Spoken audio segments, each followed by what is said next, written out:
Sir अभी मतलब कि ऑनलाइन जो आप रिसोर्सेस ले रहे थे सर उसके बारे में थोड़ा मैं दरअसल हिंदी माध्यम वालों के लिए देखिए सुनहरा अवसर तो ये है कि सबसे ज्यादा वैकेंसी आई हुई है, सिलेक्शन तो मतलब नॉर्मली हो ही जाएगा।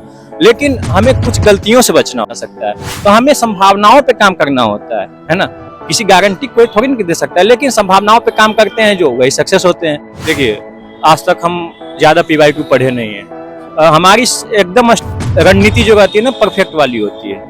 सिलेबस क्या है क्या बताया, क्वेश्चन कभी चढ़ा आता है मतलब स्टेटमेंट बेसिस में फंसाने, हाँ ट्रैपिंग करने का काम होता है जिस तरीके से, उसमें एस्पिरेंट्स किस तरीके से काम कर सकते हैं। सेकंड वाले में ये देखते हैं कि मतलब सोचते हैं उसके बारे में कि कब पढ़े थे, क्या पढ़े थे, है ना।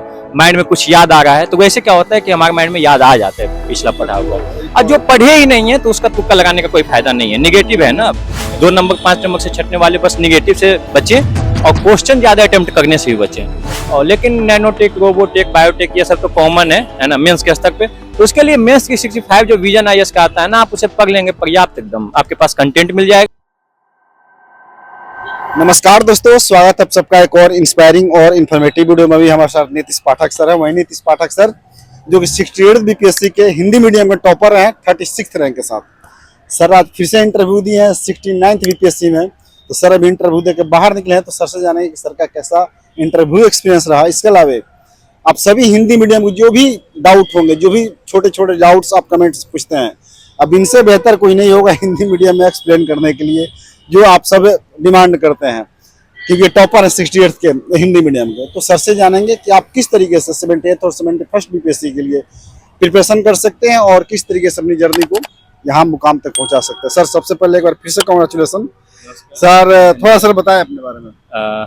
मेरा नाम नीतीश पाठक है, जैसा इन्होंने बताया है, और वर्तमान में मैं अभी ट्रेनी RDO के तौर पे नालंदा में पदस्थापित हूँ, है ना। और आज हमारा 69 का इंटरव्यू भी था, तो इस दौरान इनसे मुलाकात हुई, तो हमें लगा कि एक इन्फॉर्मेटिव वीडियो अपलोड की जाए, है ना, जो कि आप लोगों को सहायता मिल सके आगे। सर कैसा रहा आज का सर इंटरव्यू एक्सपीरियंस थोड़ा सा? आज का इंटरव्यू से बहुत अच्छा रहा। दरअसल हमारा इंटरव्यू 12 से 15 मिनट चला है, और उसमें मुख्य रूप से हमारे जॉब प्रोफाइल से सवाल पूछे गए। कहाँ कार्यरत हैं, क्या आप कर सकते हैं उसमें सुधार, आपका पोस्ट प्रेफरेंस क्या है ना। पोस्ट के बारे में पूछा गया नॉर्मली, है ना। आप RDO छोड़ के क्यों इसमें आना चाहते हैं, तो यही सब सवाल पूछे गए। और हमारा इतिहास ऑप्शनल था, तो इससे भी सवाल पूछे गए। ह्वेनसांग और नालंदा विश्वविद्यालय जहाँ कार्यरत है वहाँ पे इस बारे में सवाल पूछे गए। बाकी वैसा कुछ। सर ये बताएं कि आपका सर ओवरऑल अटेम्प्ट कौन सा था? ये हमारा सेकेंड अटेम्प्ट है BPSC में। फर्स्ट अटेम्प्ट में आप सिलेक्ट हुए थे और इतना बढ़िया हिंदी मीडियम में टॉप किए थे। अब सर ये बताइए कि आप ऑलरेडी सर्विस में हैं और अभी पोस्टेड है, मतलब एज ए ट्रेनी आप काम कर रहे हैं, कैसे टाइम को सर मैनेज किया और फिर से एक बार यहाँ पहुँचना कैसे पॉसिबल होता है? दरअसल सफलता के बाद 4 से 5 घंटे मिल जाए तो काफ़ी है, क्योंकि अब न्यू तो कुछ पढ़ना है नहीं, बस अपडेट करना होता है ना। तो बस जो ऑफिस में भी है तो कुछ देख लिए, ऑनलाइन भी टैब के माध्यम से, तो कन हो जाता है, तैयारी हो जाता है। और 4 से 5 घंटे नोट्स बना हुआ है, बस उसको रिवाइज करना है, करंट के माध्यम से अपडेट करना है, इतना ही करते हैं। और मुझे लगता है हो जाता है उतने में तो ठीक है। तो सर अभी मतलब कि ऑनलाइन जो आप रिसोर्सेस ले रहे थे सर उसके बारे में थोड़ा मेंशन कर दीजिए। दरअसल अभी मूल रूप से हमारा नोट्स बना हुआ है पहले से, ठीक है। अभी हम डेली इंडियन एक्सप्रेस पढ़ते हैं, हाँ करंट के लिए इंडियन एक्सप्रेस पढ़ लेते हैं, और भारतीय संसद TV जो है उसका विशेष देख लेते हैं ना। इतने में हमारा टाइम गुजर जाता है ना। अब स्टैटिक है वो तो तैयार है, स्टैटिक पहले से तैयार है, बस उसका रिवाइज करते हैं संडे टू संडे। तो सर ये बताइए कि इंडियन एक्सप्रेस आप पढ़ रहे हैं, हिंदी मीडियम के आप टॉपर रहे हैं, ये कैसे तालमेल बैठा है अपना? इंग्लिश यानी कि आपका बढ़िया है? दरअसल इंग्लिश हमारी ठीक है, ऐसा नहीं है कि मतलब कि इंग्लिश नहीं पढ़ सकते, इंग्लिश लिख भी सकते हैं, लेकिन मतलब फ्लुएंटली हम नहीं बोल सकते, है ना। लेकिन कई बार होता है ना कि आयोग का जो पैटर्न है उसके अनुसार हमें तैयारी करनी ही होगी, तभी आप टॉप कर सकते हैं। तो इंडियन एक्सप्रेस एक नॉर्मल हिंदी इंग्लिश लिखता है, तो उसका हम ट्रांसलेट करके पढ़ते हैं तो अच्छा लगता है। और क्वेश्चन बनने चाहिए, है ना। क्वेश्चन हमारा बन जा रहा है तो वही सोर्स हमारा लाभकारी है, तो जहाँ से बने। सर ये बताइए कि अब किस तरीके से आप देख रहे हैं, क्योंकि आपने 68 सर कमोबेश वही एक पैटर्न 68th वाला ही अभी भी रहा है, लेकिन मैं फिर से चाहूँगा, फिर से वो हम एक इन्फॉर्मेटिव वीडियो जो बनाए थे बहुत डिटेल में था, उसका लिंक मैं भी इस वीडियो के डिस्क्रिप्शन में दे भी दूंगा, लेकिन फिर से एक बार उनको रिवाइव किया जाए जो एस्पिरेंट्स हैं, कि वो फिर से हिंदी मीडियम में एक बार आप बताइए कि सर कैसे बदलते हुए पैटर्न को देख रहे हैं। दरअसल हिंदी माध्यम वालों के लिए देखिए सुनहरा अवसर तो ये है कि सबसे ज्यादा वैकेंसी आई हुई है, सिलेक्शन तो मतलब नॉर्मली हो ही जाएगा। लेकिन हमें कुछ गलतियों से बचना होगा, है ना। गलतियां ये कि हमें ज्यादा बुक्स नहीं फॉलो करने हैं। हिंदी माध्यम के लोग ना जो बुक कह दीजिएगा उसको फॉलो करने के लिए ये देखने के लिए तैयार नहीं कि हमारा सिलेबस क्या है और उसके अकॉर्डिंग हमारा किताब कहाँ तक सक्सेसफुल है ना। हमारा सबसे बड़ा रणनीति यही होता है कि हम जो किताब देखते हैं सिलेबस से मैच करते हैं और समझ में आया तो लिए, नहीं समझ में आया तो नहीं लेते, है ना। तो सबसे पहले रिसोर्स एकदम कम कर देना है ना। ट्रेंड जो रहा है 68 69 में थोड़ा सा यूपीएससी का ट्रेंड है ना। यूपीएससी का मतलब 30 PYQ 35 PYQ पिछली बार 69 में पूछा गया, तो संभावना है कि 70 में भी पूछा जा सकता है। तो हमें संभावनाओं पे काम करना होता है ना। किसी गारंटी कोई थोड़ी नहीं दे सकता है, लेकिन संभावनाओं पे काम करते हैं जो वही सक्सेस होते हैं। तो हमें ये ध्यान रखना होगा 70वीं के लिए कि मिनिमम बुक्स फॉलो करें, है ना। 50 दिन बचे हैं, 45 दिनों का टारगेट लें, 15 दिनों का, 15 दिन में एक बार सिलेबस रिवाइज करें, फिर सेकेंड टाइम रिवाइज, फिर थर्ड टाइम रिवाइज, है ना।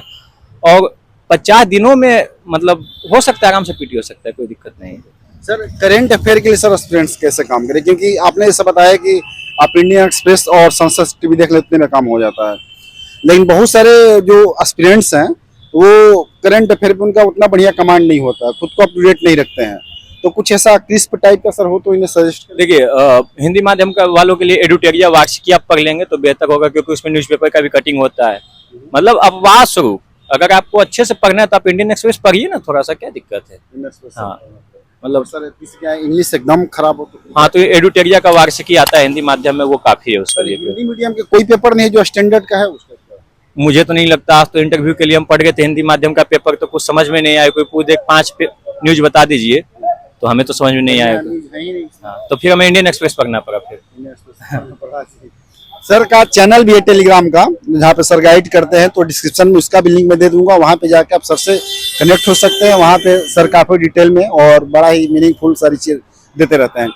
सर ये बताइए कि PYQ यहाँ पे जितने लोग हैं सब सजेस्ट कर रहे हैं कि PYQ जितना पुराना हो सके उतना पुराना आप देख सकते हैं। तो मेरा सर सवाल ये है कि मान के 62वीं 64वीं 65वीं सर वो भी रिलेवेंट है, क्योंकि अब तो क्वेश्चन सर थोड़ा सा डायनेमिक हुआ है, चेंज हुआ है। देखिए आज तक हम ज्यादा PYQ पढ़े नहीं है। हमारी एकदम रणनीति जो रहती है ना परफेक्ट वाली होती है। सिलेबस क्या है ना, उसके अकॉर्डिंग पढ़ना है। अभी बीपीएससी का ट्रेंड क्या चल रहा है, 68 69 में ट्रेंड इसका यूपीएससी वाला रहा है ना। तो हमें ज्यादा PYQ हम देख क्या सकते हैं। PYQ का अर्थ क्या होता है, अरे सिलेबस का क्वेश्चन है तो पूछेगा ही। ट्रेंड ये देखने कि उसमें बदलाव कैसा आ रहा है। बदलाव ये आया कि कूट के सवाल आ गए, ऑप्शन थोड़ा टेढ़ा मेढ़ा आ गया, तो हमें उस पर काम करना है। PYQ देखने से कुछ नहीं होगा। आप PYQ देखना ही चाहते हैं तो 67 से देखिए, है ना, जहां से आयोग में आमूल चूल बदलाव आया है। तो 67 68 69 का आप देखिए PYQ, लेकिन आप यूपीएससी का PYQ 2013 से लेकर 24 तक देखिए और वहां से क्वेश्चन आने की संभावना ज्यादा रहती है। सर ये बताइए कि जैसे कि आपने बताया क्वेश्चन कभी टेढ़ा आता है, मतलब स्टेटमेंट बेसिस में फंसाने, हाँ ट्रैपिंग करने का काम होता है जिस तरीके से, उसमें एस्पिरेंट्स किस तरीके से काम कर सकता है कि वो उसमें ना फंसे, वो क्या बेसिकली वो तरीका होना चाहिए? दरअसल जो हम पढ़े हैं उस पर कॉन्सेप्ट क्लियर है ना। और आयोग के पास हमेशा आयोग हमेशा विकल्प देता है कि आप 60% क्वेश्चन जो होते हैं वन लाइनर होते हैं, है ना। तो आप पहले एक बार में टिक लगा दीजिए। हाँ मतलब मोस्टली आसान ही रहता है ना। तो आप नॉर्मली बुक पढ़े हैं तो 60% अटेम्प्ट कर लीजिए, फिर सेकंड वाले में रिस्क लीजिए कि एक ऑप्शन आ रहा है एक ऑप्शन नहीं आ रहा है, तो उसमें 50% पर रिस्क लीजिए, है ना। इसी पैटर्न को हम फॉलो करते हैं तो 133 134 क्वेश्चन हम पहुंच जाते हैं 150 में, है ना। 69 में कितना आपका हमारा 69 में 109 मार्क्स है कट पिट के, मतलब कट के कट ऑफ तो 91 था। सर ये बताइए कि मान गए कोई क्वेश्चन आते हुए भी एस्पिरेंट्स गलती करते हैं और माइनर मिस्टेक सर उसे कहा जाता है, तो वो कहाँ पे मतलब उसमें कहाँ कमी होती है कि वैसे करते हैं? हमारा लक्ष्य होता था कि 120 मिनट का एग्जाम 2 घंटे का, 40 मिनट में पहली बार में पेपर इधर से उधर पलट देना है ना। वन लाइनर जितना बन रहा है पहले बना लेते हैं, उतने में हमारा जो है 96 97 क्वेश्चन बन गया था 69 में, जिसमें पैटर्न चेंज हुआ है ना। और फिर जो है सेकंड वाले में हम ये देखते थे कि कौन सा थोड़ा सा हार्ड है, उस पर दिमाग लगाने की आवश्यकता है। पहले बार में जो आ रहा है, जो पहले दिमाग में आया वही ऑप्शन लगाते थे, सही होता है, क्योंकि जो हमारे माइंड में हम जो पढ़े हैं वही संचित रहता है। सेकंड वाले में ये देखते हैं कि मतलब सोचते हैं उसके बारे में कि कब पढ़े थे, क्या पढ़े थे, है ना, माइंड में कुछ याद आ रहा है, तो वैसे क्या होता है कि हमारे माइंड में याद आ जाता है पिछला पढ़ा हुआ। और जो पढ़े ही नहीं है तो उसका तुक्का लगाने का कोई फायदा नहीं है, निगेटिव है ना, माइनस मार्किंग है, तो दिक्कत हो जाता है वैसे में। सर 0.5 मार्क्स 1 मार्क्स से 1.5 मार्क्स से 1.25 मार्क्स से, मतलब जो 1-2 मार्क्स से सर रह जा रहा है प्रीलिम्स में, वो किस तरीके से काम करे तो बाउंड्री को सर क्रॉस कर? दरअसल वो क्वेश्चन अच्छा अटेम्प्ट कर ले गए हैं, उनका क्वेश्चन भी सही हो जा रहा है, बस वो निगेटिव से बचें, यही सलाह है। 2 नंबर 5 नंबर से छटने वाले बस निगेटिव से बचें और क्वेश्चन ज्यादा अटेम्प्ट करने से भी बचें। अगर उन्हें लग रहा है कि हम 110 प्लस सुरक्षित बना ले रहे हैं तो रुक जाइए, है ना, क्योंकि 70वीं में वैकेंसी ज्यादा है, कट ऑफ मतलब नॉर्मल ही रहेगा, ज्यादा बढ़ेगा नहीं, है ना। सर थोड़ा मेंस के सर अब थोड़ा स्ट्रेटेजी सर बताइए, और खास करके टाइम मैनेजमेंट को सर लेके, और शॉर्ट्स क्वेश्चन को सर कैसे डील किया जाए। देखिए सर्वप्रथम कि हमारा मेंस मतलब हिंदी माध्यम में हमारा ठीक ठाक रहता है, क्योंकि 69 में भी मेंस क्लियर हुआ है, तो इसका तो क्या है कि ना कि हमें मेंस की 65 पढ़ना ही होगा, विजन वाला जो आता है, विजन आईएएस का, क्योंकि उसमें ना सब कुछ दिए हुए फैक्ट भी है और कॉन्सेप्ट भी है ना। कोई चीज करेंट में है तो क्यों है और उसका बेसिक क्या है, वो सब कुछ समाहित कर देता है। यानी कि 5-6 बुकलेट है, उस बुकलेट को पढ़ लेंगे, उसका पॉइंट निकाल लेंगे, तो उससे ज्यादा मतलब आयोग पूछता ही नहीं है ना। तो वहीं मतलब कह सकते हैं कि सवाल वहीं से रहता है, तो आप बना सकते हैं आराम से। लिखने का आइडिया आपके पास हो, 6 मिनट में आप एक क्वेश्चन लिखने का प्रैक्टिस कर लें, है ना। हम 5-5.5 मिनट में एक क्वेश्चन लिख लेते हैं, शॉर्ट क्वेश्चन वाला, है ना। और बड़ा क्वेश्चन 38 वाला जो होता है 5-6 पेज में लिखते हैं, उसका तो पता नहीं है ना।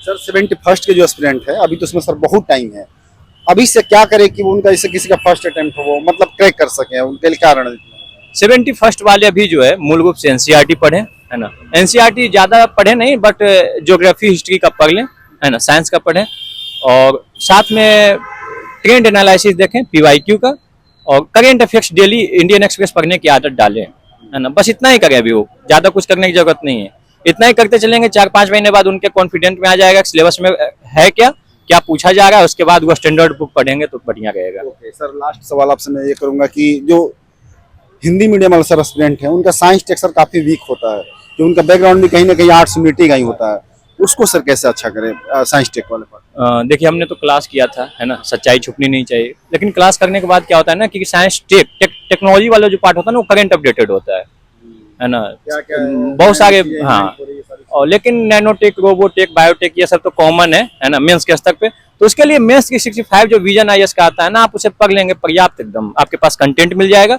बस लिखने की शैली अच्छी होनी चाहिए और क्षमता अच्छा होना चाहिए। Okay sir, thank you so much. अब आपके द्वारा सर कुछ कहना चाह रहे हैं, लास्ट मैसेज वगैरह? बस यही है कि 50 दिन बचे हैं, है ना, जोक शोक से लग जाइए। सिलेक्शन काफी मायने रखता है, चाहे किसी भी पोस्ट पे हो, है ना। जिस भाव से आज हम इंटरव्यू देने आए थे उस भाव से पिछली बार नहीं दे रहे थे, है ना, तो थोड़ा सा कॉन्फिडेंट हो जाता है ना। बाकी आप लोगों का शुभकामनाएं हमारे साथ रहे तो आगे भी अच्छा करेंगे। सर का टेलीग्राम का जो लिंक है मैं वीडियो के डिस्क्रिप्शन में दे दूंगा, वहाँ कनेक्ट होकर आप सर से गाइडलाइंस ले सकते हैं। तो इस वीडियो को लाइक या शेयर के channel support channel subscribe. Thank you so much sir.